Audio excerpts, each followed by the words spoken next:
How y'all doing? This is Robert Burnham, aka Preacher Man R&B, and this is another episode of Retro TV 91. And this time I'm viewing Gotham Season 4, Episode 4. What happens on this week's episode is Bruce Wayne's trying to figure out more about Ra's al Ghul's knife, and he takes it to this antique guy. Excuse me. And he examines it, and he's able to figure out what the blade says, and it's talking about the demon's head and what this blade's about. And Ra's al Ghul shows up at the museum that this guy works at, and he kills this guy, and before the guy gets there, he gives the knife to his grandson and tells him to go hide. So he does this, and Ra's al Ghul, like I said, just came in and killed this guy, and now he's looking for the knife. And the next day, Jim Gordon shows up with the JCPD, and they're investigating it, and Bruce shows up, and Jim Gordon asks Bruce what happened, because Bruce was the last person to see this guy alive. And Bruce tells him that he had him looking at this knife that he bought, and that Barbara Keene was the one that was bidding against it.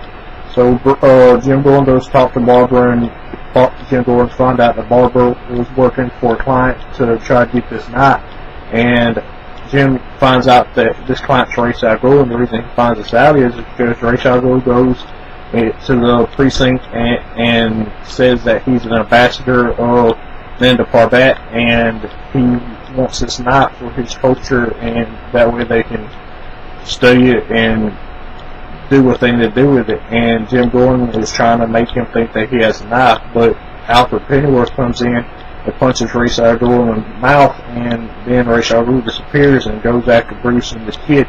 And this whole time, Ra's al Ghul had two of his goons tracking down Bruce and this kid, and they track them down. And one time, they track them down. They're in the library, and Jim's able to get them away from the attackers. And Bruce goes with Alex, the kid, to find the knife, and Bruce gets the knife, and then Ra's al Ghul comes up behind Alex and tells Bruce to give me the knife or I'm killing this kid, and he kills Alex, and now Ra's al Ghul's in prison. But at the end of the episode, it was like Ra's al Ghul wanted to go to prison, so we'll find more out about that later. And Bruce is blaming himself for the death of Alex, and he's crying, and he feels responsible for it. Now, what else is happening is Penguin talks to Maroni's daughter, and uses her to track down Maroni's supporters, and he kills all Maroni's supporters, and then says that he trusts Maroni's daughter and lets her live. And the Riddler's trying to find Penguin and kill him, but Penguin gets Victor Freeze to come back and is about to freeze him again, but Penguin decides not to because the Riddler's no longer the Riddler because his head's messed up. And that's all that really happened on this week's episode.